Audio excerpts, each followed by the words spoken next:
आज कि supreme court ने नून लीग के 3 MNAs जो हैं वो बहाल कर दी हैं, तो 3 सीटें और मिल गई हैं। अब्दुर्रहमान कांजू भी उनमें शामिल हैं और ये फराज नून साहब एक दफ़ा फिर चले गए, एक दफ़ा मिली सीट फिर निकल गई। ये क्या हो रहा है? मेरा ख्याल है कि और ख़ास तौर पे रिमार्क्स भी, वो भी मेरा ख्याल है कि अब्दुर्रहमान कांजू लकी हैं। अच्छा, कि वो लगता ये था कि वो उनको शिकस्त हो गई है कि जब दोबारा रिकाउंटिंग हुई उसमें वो दोबारा खबर आई कि जी नहीं उनकी वो कामयाब हो गए हैं। फिर असम्बली में हलफ भी उठा लिया, राना फराज नून ने भी हलफ उठा लिया, फिर वो डी नोटिफाई हो गए, राना फराज नून ने फिर ज्वाइन कर लिया।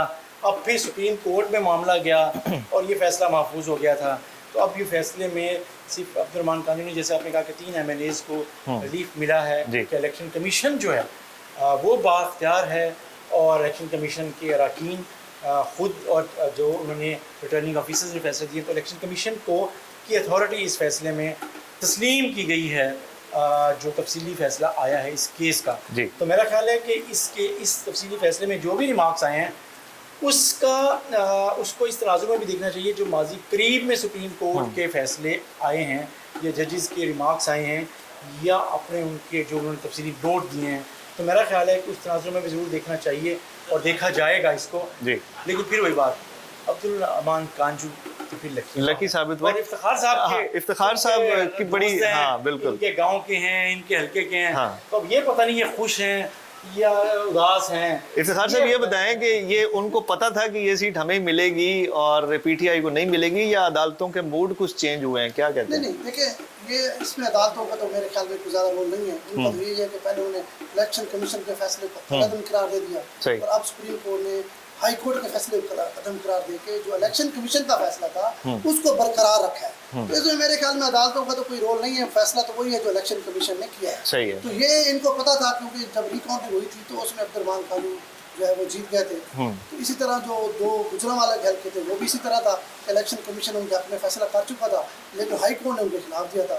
अब सुप्रीम कोर्ट ने हाई कोर्ट के फैसले को कल अदम करार देके इलेक्शन कमीशन के फैसले को बरकरार रखा है। आपकी तो दोनों तरफ बात होती है। PTI वाले क्या कहते हैं कि ये वाकई वो जीते थे? राना फराज नून साहब की बात करते हैं या अब्दुर्रहमान कांजू साहब की बात करते हैं? दोनों हमारे दोस्त हैं। सही बात है, दोनों हमारे दोस्त हैं। देखिए, राना फराज नून को भी पता है कि कहाँ कैसे मामला चल रहे हैं। सही है। तो जाहिर बात है जब आप इस तरह इस लेवल पे जाएंगे तो फिर आपके साथ कुछ तो होगा। तो ये इलेक्शन कमीशन ने तो उस वक्त जैसे रिकाउंटिंग की थी उस वक्त भी फैसला हो गया था। फिर ये अब राना फराज नून साहब भावलपुर बेंच है हाई कोर्ट का, उसमें गए। सही। तो फिर ये मामला हाई कोर्ट से जब सुप्रीम कोर्ट गया तो ये कुछ दिन पहले फैसला महफूज हो गया तो जो आज सुना दिया गया।